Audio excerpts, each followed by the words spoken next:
was sick and tired of being poor. I was just exhausted. My mother was poor, my father was poor, my brothers and sisters were poor. All my friends were poor, all my relatives were poor. I lived in a poor neighborhood, we lived in a poor house. I was just like, wow, man. I watched TV, and I would see, like at Christmas time, my father would put us in the car and take us out to the suburbs to see the Christmas lights. And I would see these big houses, man, with lights all on them, and they had horseshoe driveways where you just pull in and go all the way around. That was amazing to me. You know, we would pull up in the driveway, got to back out. You know, I've been doing that, and I kept saying, I told my father, I said, Dad, I said, why don't we get one of these houses? He said, boy, I ain't got no money for this kind of house. He said, but if you work hard, keep going to church like your mama say, you can make some money, you can buy you one of these houses. That was it.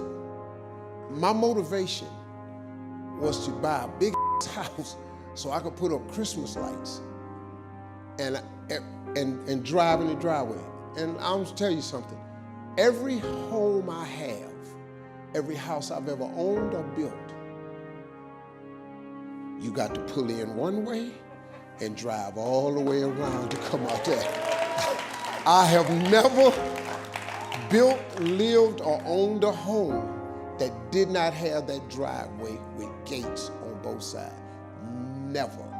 That was the biggest motivating. So my advice is you have to find a dream that's so big that it overwhelms all of your fears and causes you to never give up. Now, you're gonna think about quitting no matter what you do.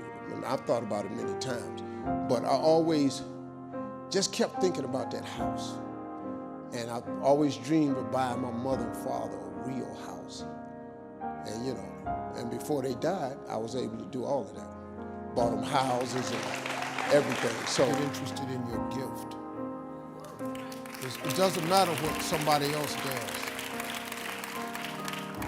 To find your way in life is not an external search, it's an internal search. Because God equipped you the moment He gave birth to you. God equipped you at birth with what you needed. He gave all of you a gift, all of you. Every last one of you, you're gifted. God never created a soul without giving them a gift. All of you sitting in here were given a gift at birth. He put it inside you. You ain't got to look under the ocean. It ain't on a mountain. It ain't under no rocks. He put it in you at birth. He gave you a gift. It is the thing that you do the absolute best with the least amount of effort. That's your God-given gift. That's the thing you should pursue. The scripture says your gift will make room for you and put you in the presence of important men. That's what your gift will do for you. Everything else you're doing has nothing to do with what God created you for. And if you're unhappy with your life, if you haven't figured your life out, if you're thinking there's more to your life than it is, it's because the only reason you have that question is because you're not living in your gift. Once you discover your gift, there lies your greatest chance for success. I don't have a relationship with God because I'm afraid of burning in hell. I have a relationship with God because He helps me in my day-to-day living. I have a relationship with God because if there is an eternal place to go live, I want to go see it. I figure, as long as I ain't trying to step on nobody to get to where I'm going, look, you all gonna make mistakes. Everybody's a sinner in here. Everybody in here broken. Everybody need help. I need help. I'm broken. You need God fixing you some kind of way. I don't care who you are. I don't care how much money you got. You need God. But listen to me. Don't you understand that that's okay? It's all right to have a relationship with God. Having a relationship with God is really cool. And you're looking at a street dude telling you this. But He changed people, God changed people. If you followed my career any length of time, from the time I was back on the Steve Harvey Show, all the way up through the Kings of Comedy, all the way up to 2005, you saw what my life was. But after 2005, He came and He got me though. Because He got sick of me, and I got sick of me. See, you know what happened to me in 2005? I got sick and tired of being sick and tired. I was so sick of me. Y'all saw me on TV, y'all saw this money I was making. I was miserable, man. I was at my unhappiest point in life all the way up to 2005. I was miserable. We was kings of comedy. The only time I had a good time was when I was on stage. The only time I had a good time, I was in front of the camera. I was with Sid and the boys, we was performing. When I got off that stage, my life was miserable, man. I was in a pain you would not believe.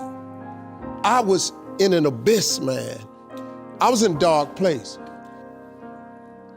How in the world did I get here? I got here because of God's grace. My plight had overtaken me, and I was about done. But right when you think you're about done, don't he always show up? You're the captain, you're the master, you're the foreman, you're the general, you're the head. Don't give control of this to nobody, especially the devil. Do not let Satan come in here and function and operate, because he has one mission: to keep you off course, to make you not think it's possible, to make you think that God don't hear you. His job is only to destroy you, to make sure that you don't become what God intended for you to become. That's the mission of the devil. Now, if you don't believe in the devil, this conversation ain't for you. If you don't believe in God, this conversation ain't for you. I'm not talking to you. I'm talking to people who are spiritually based. If you get control of this, that's why I'm telling you these two books. Look, the best book you can read is the Bible. If you read the book of Proverbs over and over and over, it's the book of wisdom and understanding. It would really help your life, man, if you just read. Now, I'm gonna be honest with you, that's the only book in the Bible I've read cover to cover. I've only read the book of Proverbs. I've read some scriptures every now and then. I only know 5 or 6 scriptures by heart. I'm just gonna be real with you. But I've memorized them 5 or 6 scriptures, and them 5 or 6 got me here today. I know a lot of people that know the Bible inside out ain't got nothing to show for it. You know why? Because they memorized it, but they didn't apply it. I have applied 6 scriptures to change my life. But these books that I told you about, The Power of Positive Thinking by Norman Vincent Peale and The Magic of Thinking Big by David Schwartz, you know what it does? It just teaches you how this works. Once you get this, y'all, you can change everything.